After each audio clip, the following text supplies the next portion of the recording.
ワールドインポートツールズさんのトルクアダプター。トルクレンチを使いたいけれど狭くて頭が入らないという時に便利に使える道具です。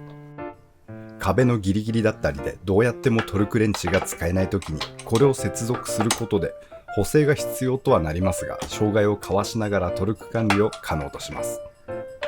バイクだとシリンダー周りにこういうネジ多い印象があります。10ミリから19ミリまでノンスキップの10個セット、樹脂製のケースに入ってきます。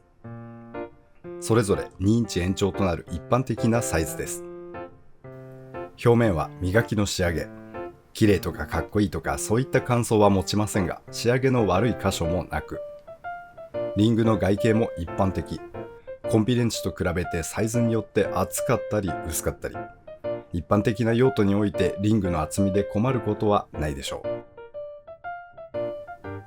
メガネ部分は山低めな面接触の形状。ネジに当ててみてきついとも緩いとも感じません。厚みも一般的なメガネレンチと同じくらい。座繰りも一般的に取られています。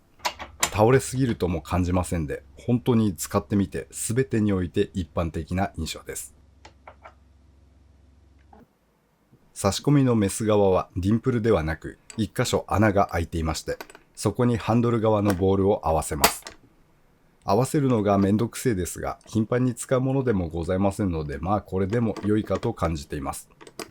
今のところこの穴の位置、相性問題で困ったことはありません。トルクレンチアダプターのおかげで、今までトルク管理をしていなかったボルトをトルクレンチを使って締めることができるようになりました。はいと、高さが抑えられるのが勝手がよく感じています。大げさに言えば、メガネが入るスペースがあればトルク管理ができちゃうような印象。工夫は必要となりますが、ほとんどの箇所のトルクを管理できるようになりました。いつもはいいかでなんとなく締めてまして、それで問題は今まで起きなかったのですが、トルク管理ができるという安心感はいいですね。補正値の計算も難しいものではなく、電卓があればちゃちゃっとできますし、最近は Web で数字を入れるだけで計算してくれるところもございます。確かに一手間はありますが、そこまで面倒なものとも感じていません。また90度で使う分には補正は不要とされますので、直角に接続して使うというのを基本としても良いかもしれません。それからトルクレンチにつけずとも普段使いで障害物をかわして使うとも聞きます。私はこれのおかげでネジにアプローチができたという経験はそんなに思い出すほどございませんが、ピンとくる方もいらっしゃるのではないでしょうか。不満としては入り組みのサイズです。8ミリが入らないということを挙げます。私8ミリ結構使いますので、これが入ってないのはとても残念。8ミリだけ別で買おうかと考えています。あとは、不満とは少し違うかと思いますが、持ち運びがそこまでしやすくはないですね。付属するのは立派なケースですが、内容に対して側がかなり大きめ。しっかりケースはありがたいですし、自分で何かしら用意すれば良いのですが、なんでかこういうケース捨てられないんですよね。場所を取ってしまうんです。他社品で見る、なんて言えばいいのか、焼き鳥みたいなタイプの収納や、もっと小さなケースが選べたらよかったなと感じています。